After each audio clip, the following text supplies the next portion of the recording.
थाना civil line में मजनू टीले के एक युवक राहुल की हिरासत में संदिग्ध मौत हो गई, जिसकी ना तो अभी तक थाना सिविल लाइन ने कोई एफआईआर दर्ज करी है, ना ही उनके परिजनों को कोई इंसाफ मिला है, जिसके विरोध प्रदर्शन में मजनू टीले के लोगों ने आज थाना सिविल लाइन का मुख्य मार्ग जाम कर दिया। ये है मृतक की माता।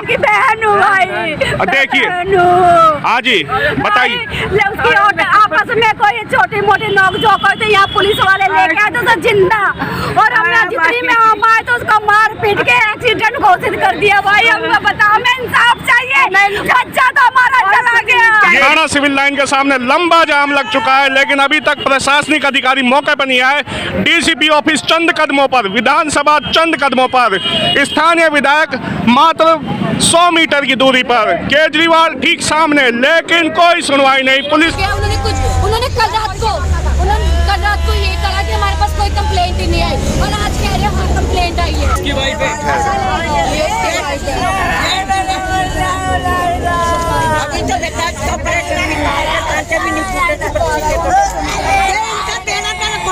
ये कल रात की बात है सर, घर पे फ़ोन आया था कि भी ऐसी बात हो गई है, तो वहाँ से मेरे बच्चे इधर आए हैं, तो उन लोगों से यहाँ से उनसे पूछा कि भी ऐसी बात है, कोई लड़ाई झगड़े केस आया है या कोई कुछ ऐसी बात हुई है।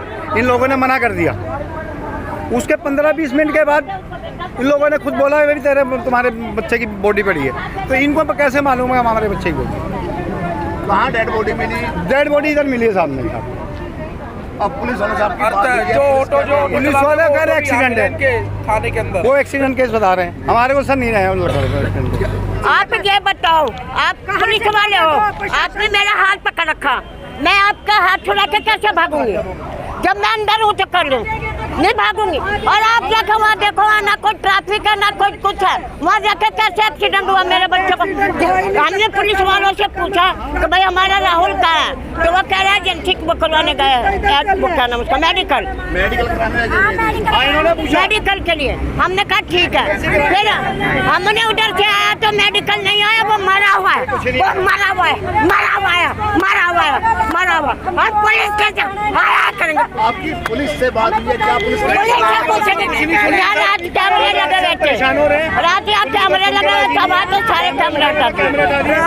जानकारी तो यही मिली है कि उसको बोला गया है कि रोड एक्सीडेंट हुआ है, लेकिन सर ये एक तो पहली बात रोड यहाँ ट्रक वाला नहीं है, और दूसरी बात ये है कि सर यहाँ पे उसके चोट लगी है तो सिर्फ सर पे चोट लगी है, कोई बॉडी में खरोच नहीं है। एक्सीडेंट होता है तो रेयर है कि यहाँ पे भी एक्सीडेंट में निशान वगैरह आते ही है, और बोल रहे हैं कि कैमरे नहीं चल रहे, लेकिन सर आगे मुख्यमंत्री जी का घर है, अगर वहाँ कुछ क्राइम हो जाता है तो अभी कैमरे चालू हो जाएंगे, लेकिन ये बोल रहे हैं कि यहाँ पे कैमरे नहीं है। कैमरे तो हैं लेकिन ये दिखाना नहीं चाहते। वीआईपी इलाका है, हाँ। यहाँ पर चाक चौबंद सुरक्षा रहती है, उसके बाद भी अगर एक्सीडेंट हुआ है तो क्या थाने से कितनी दूर एक्सीडेंट हुआ है? सर थाने से ये 20 या 30 मीटर होगा, लेकिन सर ये हमें बता ही नहीं रहे हुआ क्या है। ये बोल रहे हैं कि एक्सीडेंट हुआ है, तो सर एक्सीडेंट पे तो शरीर में चोट आती है ना, सर पे थोड़ी चोट आती है। अब सीसीटीवी कैमरे जो थे इस पूरे चौक में थे, वो थाने के गेट के सामने कैमरा लगा हुआ था, यहाँ कैमरा लगा हुआ था, कि यहाँ कैमरे लगे हुआ था। अब इस टाइम कैमरे नहीं हैं, हमने चेक करे तो अब कैमरे नहीं हैं। उस टाइम तो शुरू से कैमरे थे, यहाँ हर एक चौक में कैमरे हैं, हर एक गली में मजनू टीले में कैमरे हैं।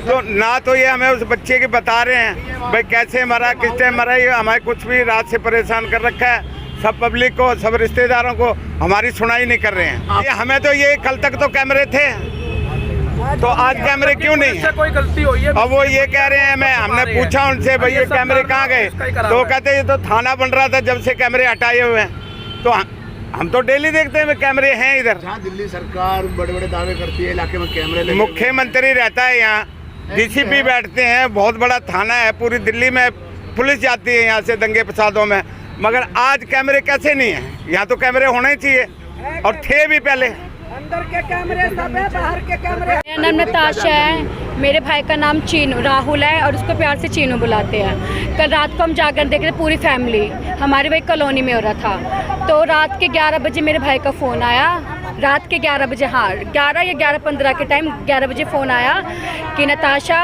कि मैं अभी आ रहा हूँ, किसी से मेरी ऐसी औरत से झगड़ा हो गया सवारी के पीछे, तो बस एक सवारी मैंने ले ली, उसको छोड़कर मैं एक आ रहा हूँ। ऑटो चलाता था और जो वो औरत थी जिसने कंप्लेंट की थी वो रिक्शा चलाती थी।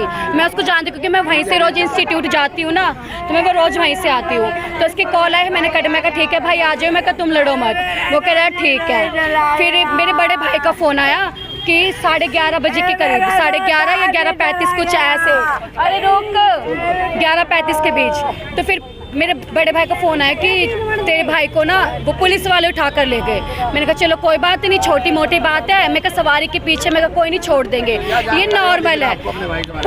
पूरी स्टोरी बता रही हूँ। हमें पता चला कि मेरे भाई को पकड़ लिया सवारी के पीछे, तो 2 पुलिस वाले जिप्सी जो होती है ना उसमें बिठा कर लेकर आ गए। मेरा भाई डरा नहीं, लेकर आ गए। मैंने जो देखा नहीं, मुझे सुनने में आया, मम्मी सब थे। और जिस औरत ने कंप्लेंट की थी उससे हमने बात की थी, उसने ये बोला था कि मैंने कंप्लेंट की, उसको पकड़वा दिया मैंने। मैं कहा चलो ठीक है, कोई नहीं आंटी, आपकी भी बाय मिस्टेक कोई गलती होगी, उससे भी होगी, कोई बात नहीं, आप चलो छोड़ो।